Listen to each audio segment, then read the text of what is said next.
Talo whakitala tōtsi wim de pōnei au ko saulu makitiona. Ko nei ulu tala mo tala o te awhiawhi nei, mo fulifulinga o tau aso e whakatawa i whaipatinga mo te foreign policy, mo ta ngā luenga tā whanga whakatuma wa te ake ngā tā whanga i tātu whenua, pēnā whuki manisi tala.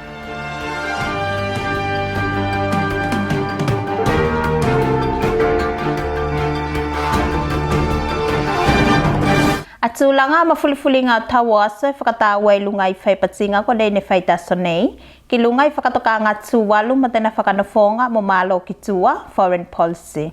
Tile sa te om te li pōtsi. Te pule te matangaluenga tau aso ne whai tēnā whaipatinga i te tai au nei, te lai whakamaina ke lātou e au whia i te sautalanga ngā suesuenga i whanolasi e tau ki lunga i mawhilifulinga tau aso, kai mai se te tau a te foreign policy te nei ki ngā luenga lātou. Te kilonga me te foreign policy tēnei, ka alasi tēnā o ngā kilunga i ngā luenga whai o moko whesokotakinga, i whanotanga mo se ngā tau whanotanga pāwhukila whesokotakinga mai mālo tātou ki rotu atu i mālo ki tō atu, whanotanga kau whakatasi kei, i te tāua o te whakataua ne te atu whenua tūwalu a te climate change i loto i tēnā foreign policy. Tālai te whaipatinga i te aso nei e toi whakamaina i ki tūna me toi tuku mai puka mai tātou te whakatauanga tēnā, ko te mege mawhai ne tātou o lawe i loto i te foreign policy. I pati a pepetua me whakamoemoe te whakatokanga tēnei, ka whakatakitaki kei a tūlanga manako ngā tūwalu e tau ki lunga i mawhulifulinga tau aso. Te kilonga me ke te foreign policy tēnei, ka whai mō se policy ka whai e o whakatakitaki o me even ka whai e se ai ne whesokotaki ngā e whai o me ne whanotanga e whai, ka mawhai fua ne mālo whai tau ngā soa tātou o whakaonga, e lawe i ne lātou manako ngā tāua, a te atu whenua ki lunga i me tau mawhulifuli ngā tāua, so i lalo i te foreign policy.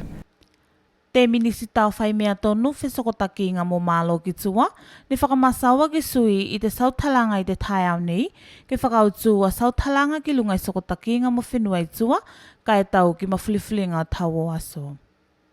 Ako te mea tau, ako te mea ke tasi tātou. I think the message that I have in tātou ki lunga i the international arena, ke tasi the approach of tātou ki lunga i how we approach the climate advocacy of tātou.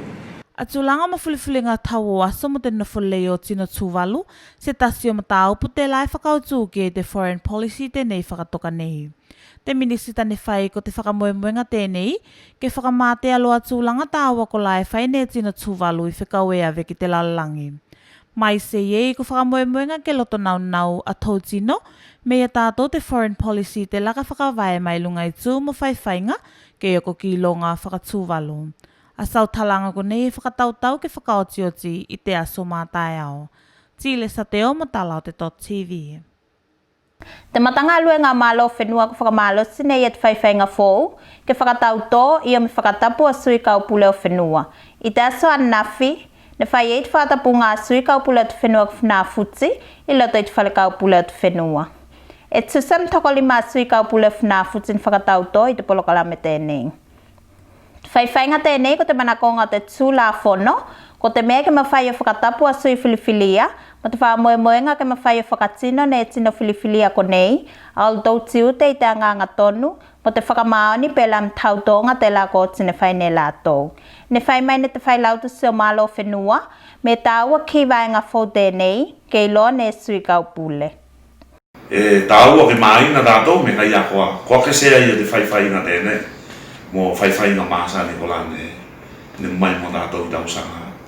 Wa teka, ia te ponga i tonu alo, ona ko te manakonga te tūlāwhon, te la ni whamafuri te lua wheskulu whitu. Ia kai mai ki whitu o te mālo, te ministuri tēnei a mālo whenua e tasi ni whakamoemoena, o te mea ke mawhai o whakatino i te anganga tonu mo te whakamaon, ne lau o nei ko tini whiliwhilingina, ke whai mo takitaki. Ia molima ngā lua e a whenua takitasi, ia uala i tōwhina lātou i loto i te kaupule. I lalo te whanganafunafonga tūla whono tēnei, e isis whakasalanga ki te sui filifilia e soli nei a tūlanga o tēnā tōwhinga, ko la e toki i lalo i tūla whono. A te mālosi e na whaloi lunga i te whare kaupule, o te whenua ia a whanau ngā lue, kaupule, a tūlanga hona, ia te whare kaupule aloa a te taumatanga ki runga i tea. Ia na whanau hone i whiliwhilingina, mana whai koa kuks tūlanga te lako a. Soli ne lātou a tiu te tau ave lātou, e pēlānu te o se tau olo tonu i o me tau matonu. Mo te tau tōnga te lani whai ne lātou i te. Pea me te mene mori mang tātou i te aso ta whāta. Si me te kaupule whnafuti ne whai mai ia, me tā ua ko sui ke whel tau tiu te kolane tau tō lātou ki ei. Mea kone ine tau tō mātoki, ka tira rā whelo ki mātou. Sāsare tau tari runga i whanu kau mātou, tau tō mātou ne whai. Mo te lei, mo te whenua, mo te whenua kato, mo tino katoa kone ine nofu ke. Nā ine, a nā vāenga nei, kilo kilo mātou i, a tau tari runga mātou i whanu kau. Ira rei tira rā whanu kato. Tūga, ka tēnā mire, whaupo more. Ka moe ngā te matanga luenga, ke mawhai ne sui whiliwhili au ngā lue whakamaoni o tau tiu te whiliwhili i loto i te whātau sanga tēnei. I te waitai minei, te whaiwhainga tēnei ki te whakatau tō ngā sui kaupule, ko oti ne whai whenua i te ko ngā loto masaute, ka e toe nei ko whenua ki lunga. E sis whakamoe ngā ke whai te whakatau tō ngā nanumanga maniu tau, i staimi mai mua nei. Te ministuli o ako ngā tāwhaunga mtalavou, ne whakatupe nei a tāwhaunga ko nei ko whakatawhai te waitai mi tēnei. Mo te whaamoemoenga ke mawhai o lei atua tūlanga o tāwhaunga i loto i tatu whenua. Tila sa te om te tala katoa. I te waitai mi nei, e lua tāwhaunga ko nei e whai nei ka e whakatupengina katolo ne te ministuli. E au whee ko te lakapi taki tino ngā fulu mo toko lima, mo te volipolo a tāngata mo whāwhine. Te ofisa tāwhaunga i te ministuli, ne whai mai mei tūlanga ko nei ko tau mawhainga katoa te ministuli o atia ke tūlanga tāwhaunga i loto i te ats whenua. Whakamoemoenga nei o te... Ko te mea ke lasi te whakalausa, ka e ke whanau ki te whainu mela o tino te ats whenua participate i lunga i mea tau tāwhaunga. Pēnā whoki mo te lasi o te iloa o tau tamariki tā aleni ko nei i tā whaunga taki tasi. Ke mawhai nā tō o sui atu o tō atu whenua i lunga i tā whaunga mai tō atu whenua. A te whesoaswani tēnei o te ministuli e se ngata fuai whnawhiti nei, ka e oko whukiloa ki whenua i tua o te laumua. Te kilonga nei a te ministuli ke whakao ngā tāwhaunga mo a wala ko la e mawhai o sanga ke ia talavou, kai ke se sanga o whai a mionga ko la e pokotia i ia lātou. A tāwhaunga nei o nei, whakatupengina ni mau mai tau nei. Ko te tournament nei da rugby, whakainga ki runga i te Mace Rugby 15 tournaments. Pēnā hoki ma te volipolo te nei, e whakatele hoki nei, e whakatupengina hoki ni mātou, whakainga ni mātou ki runga i te Mace Volleyball Tournaments te rai au whia katolo i tāngata mo whāwhine. Te suawaenga tāua e whakamalo singina ne te matanga luenga o tāwhaunga, ko te ola lei o tino.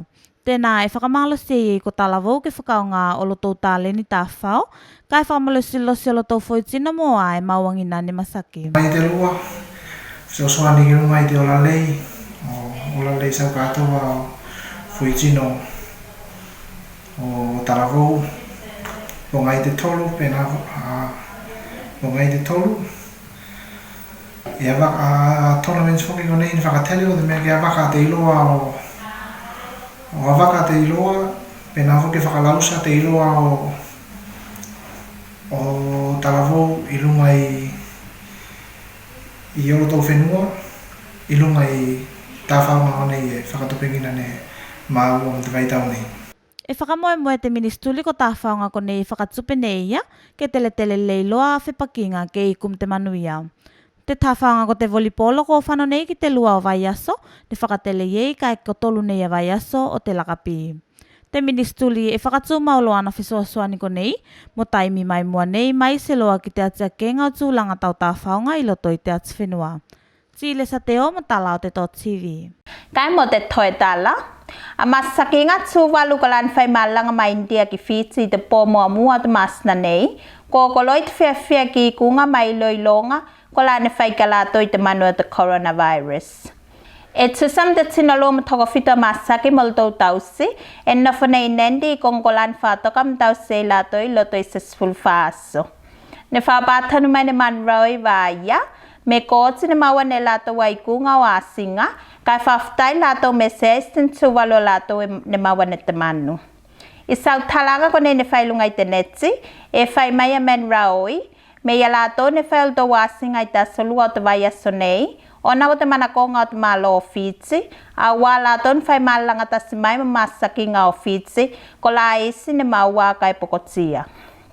Ia na pati foki me te toilo i longa ka whai ka lato i ta sanga fwoi te vai asa fōu. Ka ko ta stolo te vai asa fōu ko kato i e te spulu whaaso te lai tau se lato. I te vai taimi nei a lato e na whakatolo i te whale tali malo ko te o Sinandi. Ka isis wha moenga me ka whai ko kato a lato aso. Ne tau si ei me ko au mai lato ki suva. A masake tuvalu kone i e sikital tau whaftai te malo tuvalu. Mo fsoani e uke kolane mawane lato mai lunga il tau tau mawhainga. Ke mawhaine lato whafuki mai India. Te la ko lasi te pokotean te masaki tenei ko te COVID-19. Ko nā la tala .tv te pō nei. Whaftai mwhalongolongo mai. Ke manuia te pō kai tau whaa.